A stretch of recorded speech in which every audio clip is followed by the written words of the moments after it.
Hello everybody, this is Jose Betancourt, and as always, thank you for viewing my videos. So here I have the Fujifilm X-T2.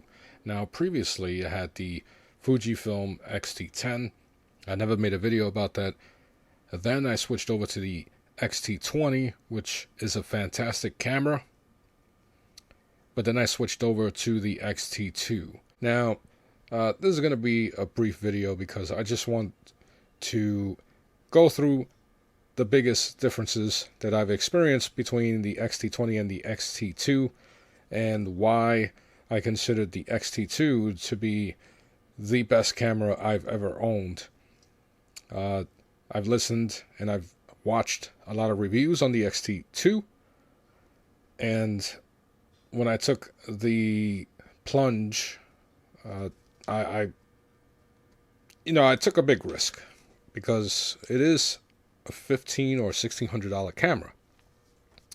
No small amount of dollars. So anyway, the reason why I went with the X-T2 was the size. And I'm comparing this over the X-T20. Now, I'm not saying the X-T20 is a bad camera, but the size.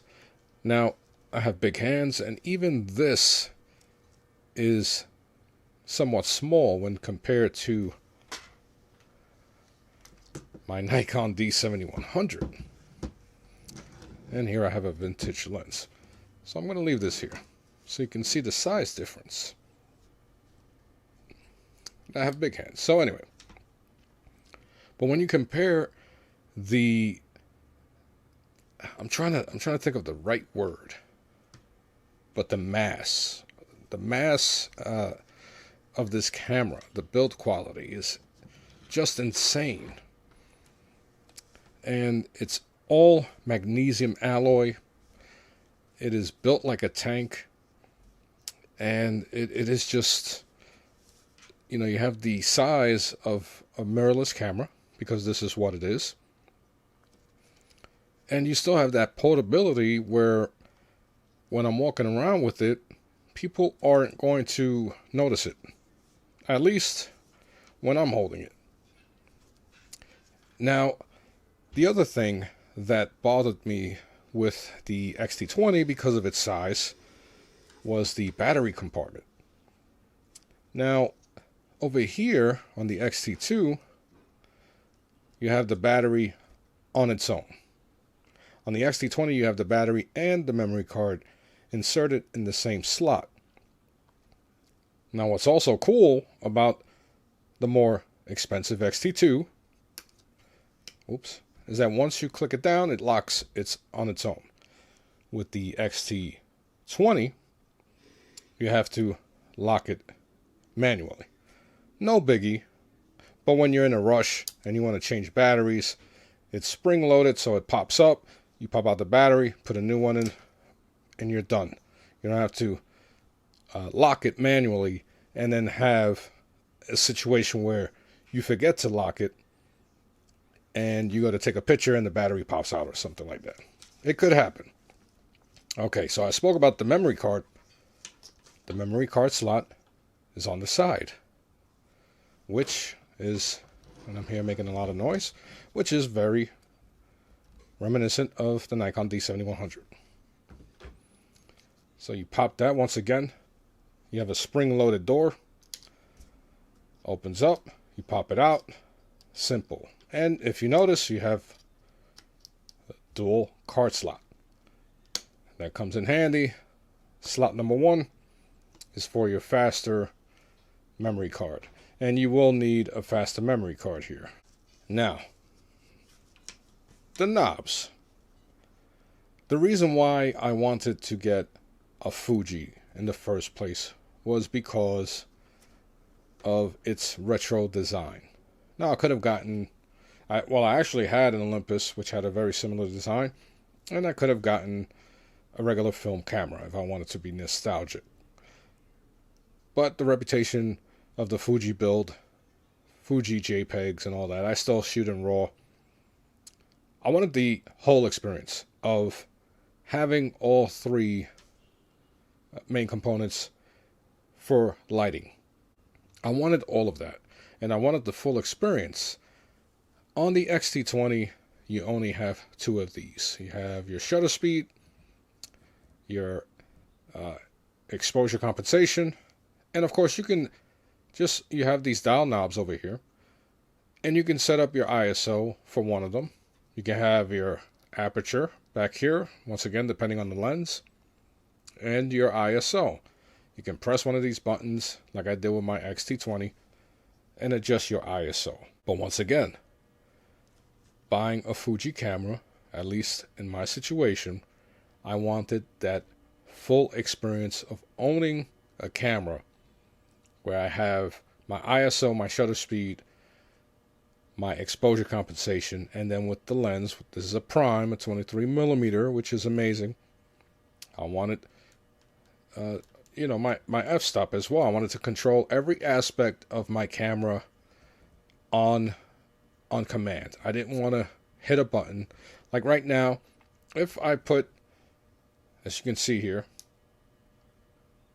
let's say I want to go and shoot some photos in the street where the lighting situation will change all the time. I usually leave everything in manual, but once in a while you can put it on automatic, and then you tap the dial in the front dial, and you can adjust your ISO. Or you could leave it on the 3 programmable ISO settings that you put. But as I stated, I like to leave mine, well, I like to control mine. Same thing with the shutter speed. I can leave it on automatic, but because I paid for this, and this is not just aesthetic. This is the reason why you buy, at least in my opinion, a Fuji camera, is for the entire experience of controlling everything manually the way you want it. Now, I mentioned Jpegs. The Jpegs quality on the X-T20 is just as impressive as it is on the X-T2. The X-T20 is an amazing camera. Now, the one thing you don't have on the X-T2 is a touchscreen. That's okay, because you have this knob, or this little joystick, and it comes in super handy. Let me power it on. It comes in so handy. I can just set my focus point wherever I want. Instead of having to look out, I shoot through the electric viewfinder, and without taking my eye off it, I can just move around and focus on whatever I want to focus on. Now, you do have some articulation, and then you have an odd form of articulation with the screen as well. Let me just pop it in. So that's cool if you're doing portraits and stuff like that. Overall, the build quality is amazing. I can hit somebody with this and knock them out. That's how sturdy and how well built the X-T2 is. I had stated with the X-T20 in my review that I would hold it like this while walking. I could do the same thing. Well, I was talking in regards to the X-T20. With the X-T2, I can do the same thing. I wrap this around my wrist, and I could walk around like this. And because of the autofocus, I had demonstrated that in my last video. Holy crap, the autofocus is insane on the X-T2. It is just insane. Combined with this lens, wow. I'll tell you what, I know I'm late to the party, but Fuji has won me over, especially with the X-T20. I almost went with the Pro 2 because of, the optical viewfinder, I guess, that's over here on the Pro 2.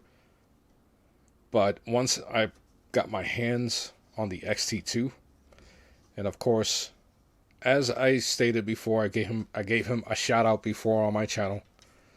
The Angry Photographer raved about the X-T2, and after viewing watching his review on the Nikon D7100, and then picking it up myself and owning it, and then realizing that the man knows what he's talking about. So when he went nuts about the X-T2, I knew that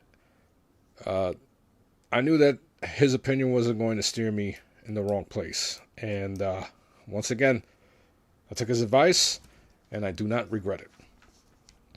And also, if I could find it, I have an adapter, and I can use my Nikon G lenses. This has the aperture ring. I believe it was $20. About $20 or so on Amazon.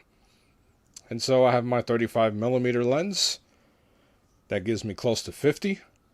And because this is an APC sensor, or format, it has the same focal length as my Nikon D7100. The only thing is I have to manually focus, which is no problem. This is one of the best prime lenses for your Nikon system. So I'm going to get sharp images on this as well. And as I stated, shooting manual is a lot of fun as well.